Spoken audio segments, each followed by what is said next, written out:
Primero, porque creo que eso es una respuesta muy concreta a la oposición. La oposición ha planteado, si hay mayoría en el Congreso, hay reelección indefinida. Eso es mentira, eso es un invento político, primer tema. Segundo... O sea, lo de la reelección indefinida es un invento de Carrió. Es un invento político. No digo Carrió porque fue la que lo... Es un invento político, es un invento político para generar una discusión sin sentido. En segundo lugar, creo que es muy importante en la agenda institucional y política pensar que la oposición ha obstaculizado la gestión de gobierno.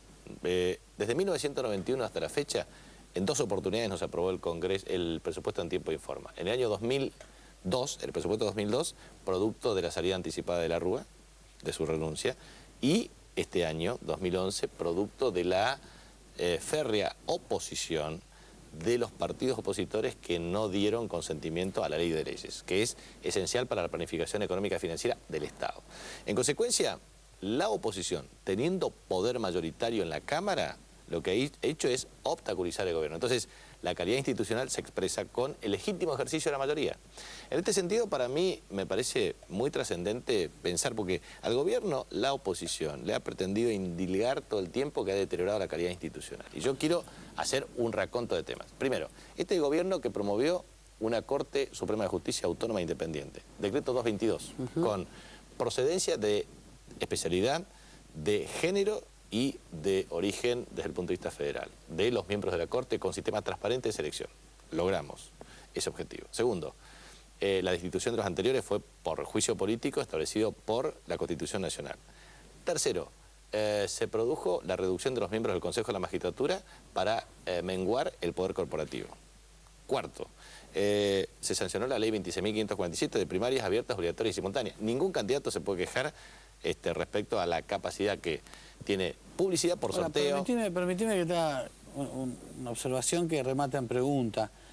Cuando yo escucho las cuestiones de fondo que vos estás enumerando, la reforma de la Corte, de hecho, es una cuestión de fondo, sí. Enumeras muchas cuestiones importantes y de fondo.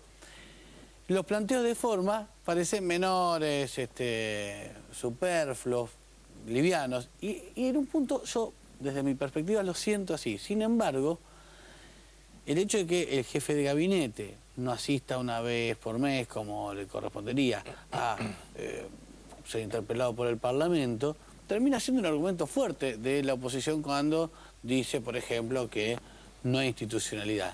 Frente a las cuestiones de fondo entiendo que es menor, pero ¿no debiera quizás en esta etapa la cuestión de forma ser más importante en el kirchnerismo? Bueno, de hecho, el jefe de gabinete tiene que concurrir por artículo 100 y 101. Lo dije como ejemplo, no es que sea un tema, te puedo nombrar es cierto, más. pero muchas veces tiene que ver con el juego de equilibrio de poderes y de funcionamiento del mismo cuerpo. En muchas oportunidades no ha habido quórum en el Senado y no ha habido quórum en la Cámara de Diputados por la incapacidad de ponerse de acuerdo en la construcción de una agenda. Pero a mí me parece que es muy importante remarcar estos temas que yo te decía, porque en esta iniciativa, en este gobierno, en estos 8 años, se ha podido sancionar la ley 26.522 de servicio de comunicación audiovisual, eso es muy importante. O esta ley de primarias abiertas, obligatorias y simultáneas para darle fortalecimiento institucional a los partidos políticos. O las reformas desde el punto de vista de reducción de los miembros de la Corte Suprema. O sea, en definitiva, creo que ha habido avances cualitativos. Y aparte, yo remarcaba hoy, en un reportaje, que en definitiva, la presidenta siempre ha enarbolado las banderas del diálogo, pero en 3 oportunidades tuvo que hacer ejercicio legítimo de su fuerza de convicción. La primera es respecto a la resolución 125. Se dirime el 17 de julio del 2008 en el Congreso de la Nación. Sí. Segundo, la ley de servicio de comunicación audiovisual se dirime en el Congreso de la Nación.